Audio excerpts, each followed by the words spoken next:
one thing that Zakk Wylde said to me when Dimebag Darrell passed away, he goes, Dimebag handed us the metal torch, and it's up to us to keep it alive. And that's kind of like the approach that we went on this record, and just to make it a full-on metal record and keep it going, keep it alive. You know? He touched a lot of people's lives, Dimebag. He's our history. He's like our Jimi Hendrix, you know? He's the guy who's inspired a lot of people, not just in guitar-wise, but also attitude and just having a good time when you're on the road and, you know, making the best out of something that's bad, you know what I mean? He was just that guy that always made you feel good, and that was one of the best things about him.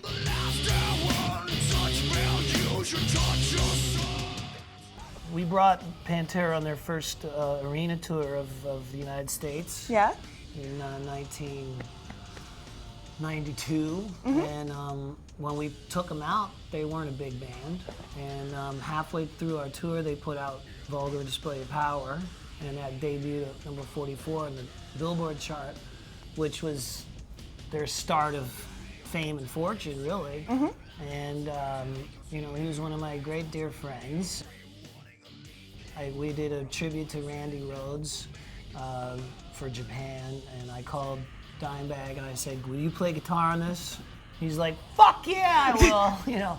So he did it, and that was a really fortunate thing that I got to do a one studio song with Dimebag. A lot of people used to say, you know, back in the original Pantera riffs and stuff, that they heard a lot of country or ZZ Top, and looking back at it, I hear that. You know, me and Dom were big fans, and we grew up listening to ZZ and Stevie Ray and a bunch of people from Texas that were, you know, huge influences, but we always were just metal, you know. What did you learn from your dad, Jerry, about how to make a record? You've got to kind of have an outside eye to what's going on, you know.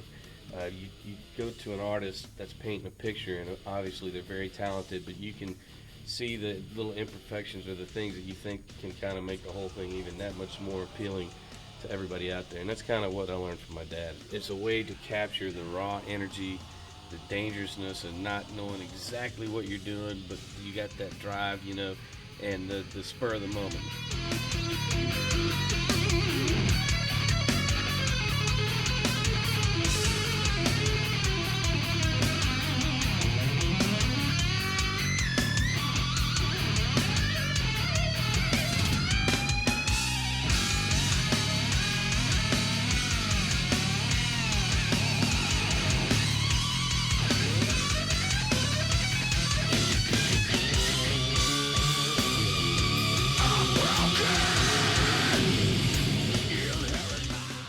Dino was saying that you said that Dimebag sort of passed the torch, you know, to keep the sort of flag flying for metal. Yeah. Look at, because Dime loved music. I mean, Dime had tons of God and Jesus Christ rolling through him, and he's up in heaven right now. He's back with Dad. He's smiling.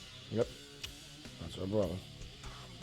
But no, but I mean that's what it's all about. And he gave it to all the other kids.